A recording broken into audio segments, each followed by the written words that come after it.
YS Sharmila AP Congress president గా బాధ్యతలు నిర్వర్తిస్తున్నారు. అయితే షర్మిల పదవి చేపట్టిన దగ్గర నుంచి అసలేం చేశారు, తాము సాధించింది ఏంటి అని ఆలోచిస్తే అన్న జగన్ ని మాజీ సీఎం గా చేయడానికి మాత్రమే కృషి చేస్తారన్న సింగిల్ ఆన్సర్ వినిపిస్తోంది. సొంత అన్నకు ఆమె వ్యతిరేకంగా తీవ్ర స్థాయిలో ప్రచారం చేశారు. చాలా విషయాల్లో ఏమాత్రం తడబాటు లేకుండా ఆమె జగన్ ని టార్గెట్ చేశారు. శత్రువులు సైతం చేయని విధంగా చేస్తారన్న కామెంట్స్ వినిపిస్తున్నాయి.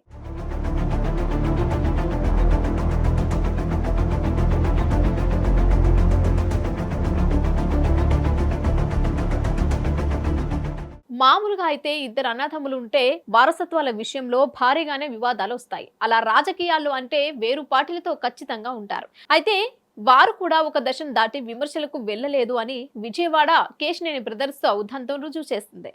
ఇక ఆడపడుచు ఉంటే ఖచ్చితంగా అన్న మేలు కోరుకుంటుంది అంటారు. కానీ ఇక్కడ మాత్రం అలా లేదు.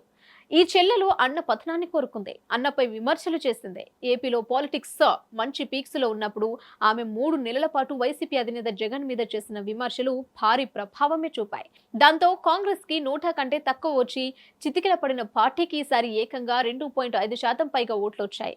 ఆ ఓట్లన్నీ కూడా వైసీపీవి అనడంలో సందేహం లేదు. పైగా ఎస్సీ ఎస్టీ మైనారిటీ నియోజకవర్గాలలో వైసీపీకి గట్టి దెబ్బ తగిలింది. మరోవైపు చూస్తే షర్మిల కడపలో ఎంపీగా కాంగ్రెస్ తరపున పోటీ చేసి 1,500,000 దాకా ఓట్లను చీల్చారు. దాంతో పులివెందులలో జగన్ మెజారిటీ తగ్గిపోయింది. అలాగే వైసీపీ ఓటమి పాలైంది.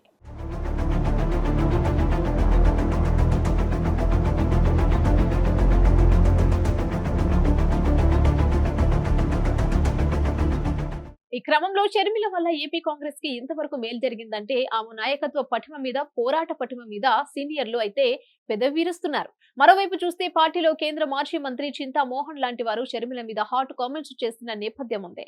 ఇప్పుడు అదే వరుసలో ఏపీ కాంగ్రెస్ వర్కింగ్ ప్రెసిడెంట్ సుంకరి పద్మశ్రీ మీడియా ముందుకొచ్చి షర్మిల మీద తీవ్ర విమర్శలు చేశారు. షర్మిల ఒంటెద్దు పోకడలు పోయారని ఆమె నిందించారు. అంతేకాదు ఆమెకు పార్టీ ఫండ్ ఇస్తే దాన్ని ఆమె దాచుకున్నారంటూ కూడా పద్మశ్రీ కామెంట్లు చేశారు. కేవలం తన వ్యక్తిగత కక్షలు తీర్చుకునేందుకు ఆమె ఏపీ వచ్చి రాజకీయాలు చేస్తున్నారు అని అన్నారు.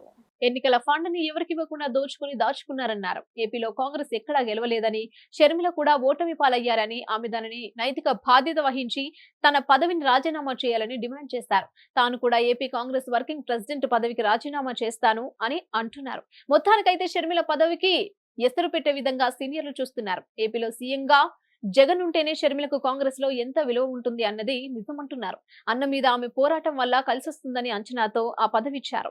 ఇప్పుడు ఏపీలో టీడీపీ కూటమి వచ్చింది. దాంతో షర్మిల నాయకత్వం మీదనే చాలా మంది బాహటంగా విమర్శలు చేస్తున్నారు. కాంగ్రెస్ కేంద్ర నాయకత్వం ఈ విషయంలో ఏ రకమైన నిర్ణయం తీసుకుంటుందో చూడాల్సి ఉంటుంది.